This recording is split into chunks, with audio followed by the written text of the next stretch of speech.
Hi all, thank you very much to joining with me another one video series to understand what is ledgers. I hope that you watched my previous video about to discuss about general idea about ledgers. So if you watch that, then this will help you. If not, please watch that and then watch this video to understand how we can define the ledgers within Sage X3.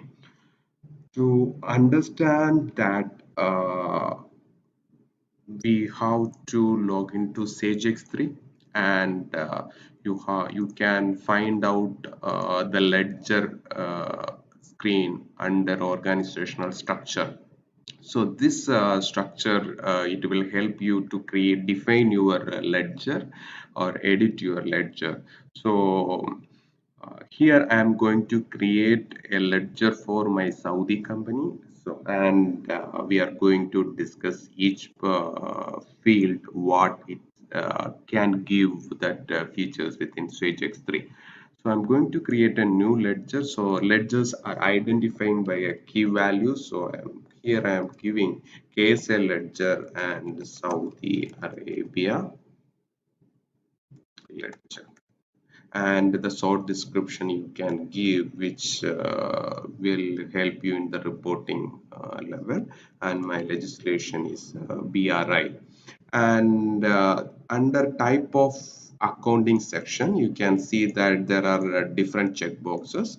So we are going to discuss one by one now. So what is general? General type of accounting is nothing but representing your legal or primary ledger. That means whenever a purchase, sales, or payment transaction is happening, those transactions will come under general ledger level. By having said that, definitely when you are creating a company, that company should have one general type of ledger associated with that company. So one company should have a type of accounting general, then only you can post your transaction in your general ledger by balancing way. Then it will help you to take the statements, financial statement from the system, that is balance sheet and profit and loss account based report. You can take it. Then analytical is nothing but this type is enabling for this ledger. Yes, in this ledger you can track your dimension value. So must have a ledger defined as analytical to post information based on the dimension. So based on the requirement you can define the ledger. Here in my ledger I am both accounting I am selecting. I am not creating separate ledger for that. But whenever your requirement from your client, yes, definitely you can separate the ledgers, and those ledger you can tag to the accounting core model, and that accounting core model tag to the company. Then budget is nothing but if you want to track your budget in this ledger level, then you can take this budget. In my example, yes, I am saying that budgets also I am going to track under this ledger.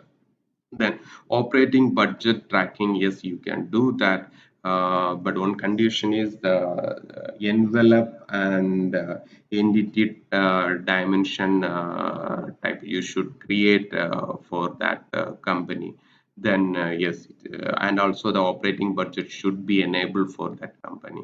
Then you can do that. But in our example, I'm not going to tag this operating budget, but definitely there will be videos when it's needed to discuss about operating budget.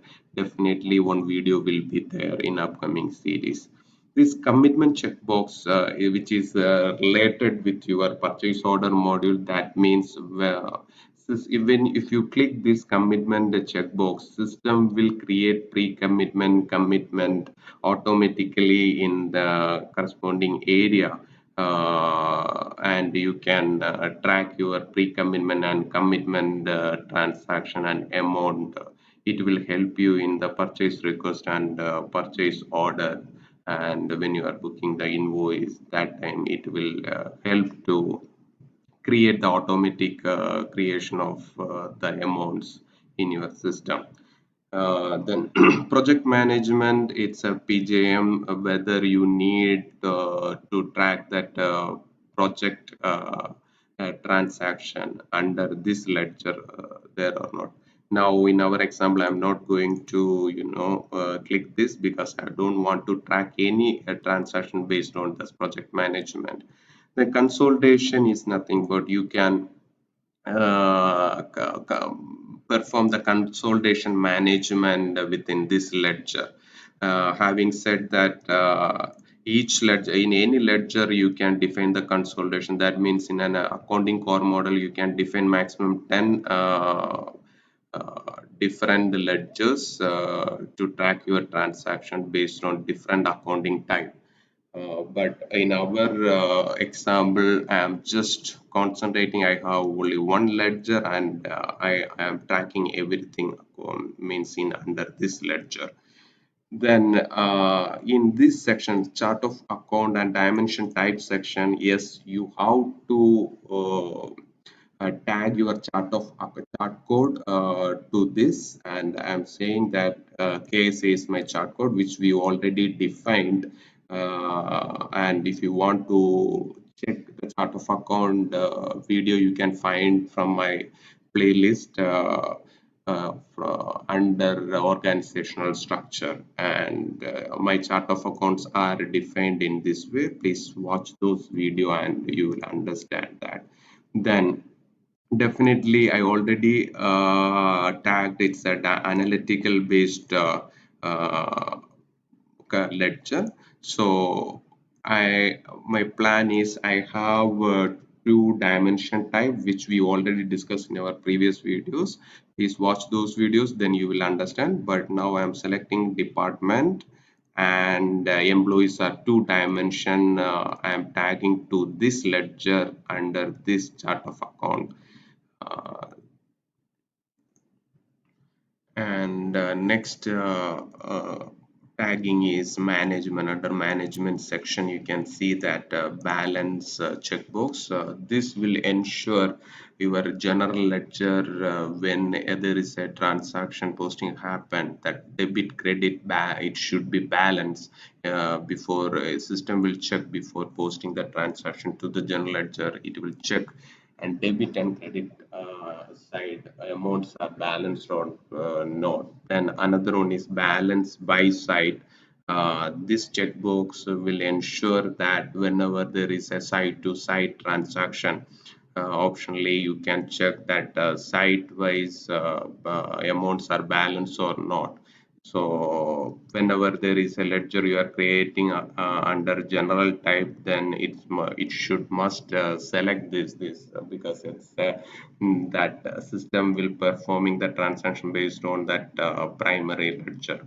This matching option you are selecting for general type transaction, because when it's related with your BPs, that means whenever there is an invoice booked and whenever there is an payment is making, that time the matching will happen automatically, or you can do the manual matching as well.